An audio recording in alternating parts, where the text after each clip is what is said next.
Hi అందరికీ. మీలో ఎంతమందికి కొబ్బరికాయలని ఎన్ని రకాలుగా వలుస్తారో అండ్ ఇది చూసారా, దీన్ని ఏమంటారో కూడా తెలిస్తే కామెంట్ చేసేయండి. ఇక్కడ మా అమ్మ అయితే దీంతో వలుస్తుందనమాట. దీన్ని ఏమేంటో తెలిస్తే కామెంట్స్లో చెప్పండి. కొబ్బరికాయల్ని చాలా రకాలుగా వలుస్తారండి. గుణపంతో, కత్తిపీటతో, దీంతో ఇలా చాలా రకాలుగా వలుస్తారనమాట. నేనైతే చాలా ట్రై చేశాను కానీ నాకైతే అస్సలు రాలేదు.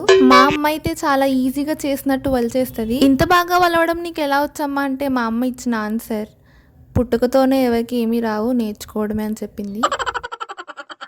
సర్లేండి, ఇలాంటి ఆన్సర్స్ వచ్చినప్పుడే గుండె నిబ్బరం చేసుకోవాలి. మా తాతయ్య గారు అయితే నా చిన్నప్పుడు వీటిని గుణపంతో వలవడం నాకు తెలుసు. ఆయన కూడా చాలా ఈజీగా వలిచేస్తారనమాట.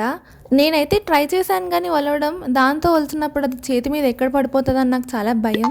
కష్టపడి ఫైనల్గా మా అమ్మ అయితే 2 కొబ్బరికాయలు వలిచేసింది అనమాట. వాటర్ కూడా ఇందులో చాలా ఉన్నాయి. ఇంతకీ మీకు వీడియో నచ్చితే లైక్, షేర్ అండ్ సబ్స్క్రైబ్ మరి.